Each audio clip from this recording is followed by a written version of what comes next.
got some answers to search for, but we'll have to see what the analyst desk thinks. I personally want to see what Krepo says about that Bard. Take it away, guys.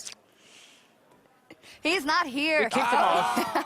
But we have some better things, maybe Expeke and Soaz. Yeah, first off, congratulations. 4th place lock-in. In all honesty, is that a lot better than you had thought it would be coming into the week? Well, yeah, kind of. I was expecting maybe 5th place or something like this, and I thought, I mean, I didn't know how it was going to be, but I knew when they said they wanted me to play because of the champs I play, I was like, shit, we're going to lose against Fnatic now. Is that how it went? Did the team say that they want to play with you? Yeah, they just decide based on picks and who fits better against every team pretty much. And they were like, on blue side, it's probably better to play with him because we are going to blind pick mid anyway. So they ended up picking Corki, so it didn't matter. Yeah, in the end. I mean, it always should matter in-game, though, because you actually had a very good performance. Same for the man in the top lane with Trundle. Did you guys expect the IEM picks coming in for Fnatic, then just had the Trundle ready, and also the Poppy that Gamzo's been playing like 4 games in a row almost now? We actually expected the Poppy, like, if they would blind pick something, it would be Poppy, right? So we kind of knew about it. We were thinking they could maybe go Rammus or Trundle, maybe. It's possible, right? But we thought that if they would blind pick something, they would go for the Poppy, so yeah, we knew. Do you feel overall Fnatic has a very predictable pick and ban phase? Well, for top lane, kind of, because you don't like play so much, and they often play the same thing in solo queue that they will play the same week in LCS, so it's funny, but yeah, a bit not too much, but certain positions, yes. As for the game plan, Peke, we saw a lot of focus on your lane. You had a gank from Bard, you had an AD carry gank, the infamous AD carry gank. You had a gank from Trundle. What was up with that? Yeah, I didn't want to feed, you know? Gank my lane or get kicked. That's how it went. If you show, you wanted to look at a couple of replays involving yeah, I mean, we had something with your Soaz, just overall with Gamzo as well. So top lane stuff in a lane swap. First thing we see is Soaz is gonna be a little bit greedy for waves, and he's gonna push out the top lane here. Do you remember the situation? Reckless and Clyde shows up top lane. The wave is going to push against you. So Fnatic actually decides after pushing you off the wave to then recall with the AD carry and support and run them all the way down to the bottom lane. And you can see Gamzo on your minimap coming to top lane here. This play specifically, what do you think about that? So basically, it's like as soon as they chunk me and I see them not hitting the wave, I knew that the top lane will come and get the bounce. But in the same time, as you can see on the minimap, their bot lane is missing a lot of farm at the turret. So they're basically trading their AD farm for their top laner freeze. But it's not like I'm missing so much. Like I miss maybe 1 wave. And then I went to top lane and we got the Poppy flash with a gank from Bard. And I still, like, they didn't get the freeze. So I missed 1 wave for their bot lane missing like maybe 2. So it's basically a trade that they're doing. Yeah, and it's also very interesting with Fnatic later on in the game. They keep putting Gamzo in side lanes where he's not able to freeze the waves. So like he's slightly behind us as a top laner.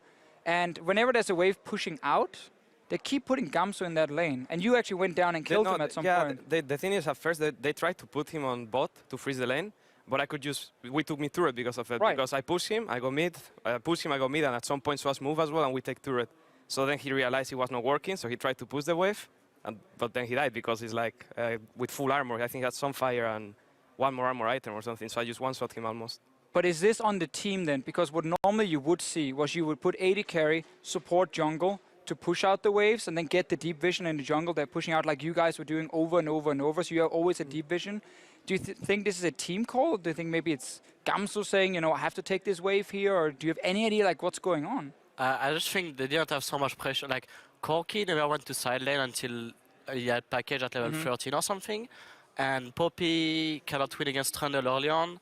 And at some point Peke was beating her as well because he was 2 level up with like a lot of items. Because we helped him a lot early on. So both of their heroes couldn't really go side lane, so they didn't have much pressure and probably didn't get the deep vision. But they can still force it, but they just like didn't do it really. And it just meant you guys could do almost whatever you wanted on the map, over and over. Yeah, and end up winning the game. Let's take a look at the bracket, the playoff bracket, because it's filled in. Because of this, you actually push Fnatic to the 6th place because of the head-to-head versus UOL. There it is. Oh, and there it was. There it is. So really there we are. What do you think? This is the playoff bracket right here. Good. Now, I'm sure it'll come up again in 1 second. Okay. There we go. Obviously, Fnatic now ends up playing Vitality, and you guys end up playing the Unicorns of Love. What do you think of that matchup as your first one in the playoffs? Nice. Nice? Yeah. A little more? Oh, yeah. Well, I'm obviously happy I play against Unicorns. I don't know. They seem to be really strong against other teams. They always give problems to all the top teams, but against us, it seems like they played really, really bad both times. Like the time that Tristan was playing, they did really bad draft, and against us as well, they were like a bit, even though they started the game well, they were a bit clueless on how to play the map really good. So I prefer to face them instead of Fnatic or someone else. Do you guys think maybe Unicorns, so you said you prefer to play them over Fnatic. Is this something where you guys just know exactly how they play? Or like, why are they playing so bad? There must be a specific reason. Like, you guys maybe figured them out and you just don't know it yet?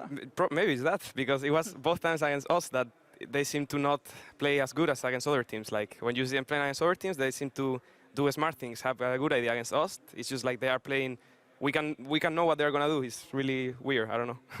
Yeah. Well, we'll see in the playoffs.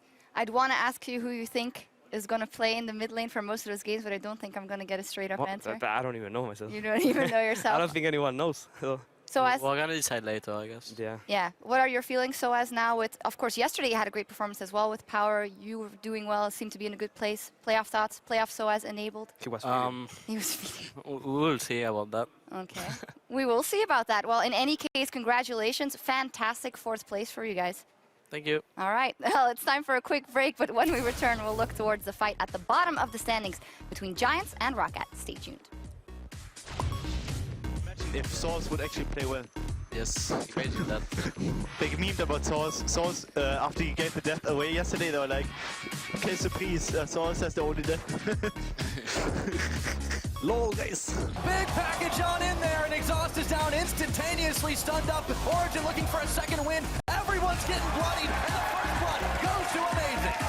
Peke getting the assist on that one. Spirit gets picked off to Sven, and he's down. Reckless with a pickup to answer it back. One. Reckless trying to kite out, but Peke is hunting. He's going. Chains are on. He takes him out. But Reckless, that was too late. Front back for him. Febiven now going low. Stopped by the pillar. Taken down. It's only Clyde. And Origen, ace, Fnatic, destroy the base and finish the spring split in 4th place.